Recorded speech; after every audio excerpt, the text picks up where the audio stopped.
2024ஆம் ஆண்டின் மிகப்பெரிய யோகா போட்டியில் 741 பங்கேற்பாளர்களுடன் மலேசியா சாதனை புத்தகத்தில் அங்கீகாரம் பெற்றது சக்தி யோகா பள்ளி.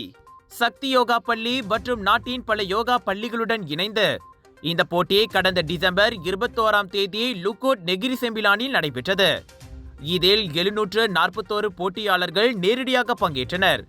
சிறுவர்கள் முதல் முதியவர்கள் வரையிலான போட்டியாளர்கள் தங்கள் பிரிவுகளில் 3 விதமான ஆசனங்களை 2 நிமிடங்களுக்குள் படைப்பாற்றலுடன் வெளிப்படுத்தினர். இந்த போட்டி யோகாவின் உடல் பயிற்சிகள் மட்டுமல்லாமல் மனதின் உணர்ச்சிகளின் பரிணாமங்களையும் கொண்டிருந்தது. இது போட்டியாளர்களுக்கு யோகாவில் தங்களின் திறன்களை மேம்படுத்தும் அரிய வாய்ப்பாக அமைந்தது. இந்நிகழ்ச்சியில் 2000த்திற்கும் மேற்பட்ட பார்வையாளர்கள், பெற்றோர்கள் மற்றும் பயிற்சியாளர்கள் கலந்து இச்சாதனையை கொண்டாடினர். ஜோர் சிங்கப்பூர் மக்களின் கலர்ஸ் ஆஃப் இந்தியா பிரம்மாண்டமாக வழங்கும் குளோபல் பாலிவுட் பஜார் இப்பொழுது தொடங்கியாச்சு. 25 29 டிசம்பர் வரை தாசிக் சென்ட்ரல், ஸ்கூடாய், ஜோபாரு, ஜோர் வைரல் ஃபுட் ஃபெஸ்டிவலில் 100க்கும் அதிகமான உணவுகள்,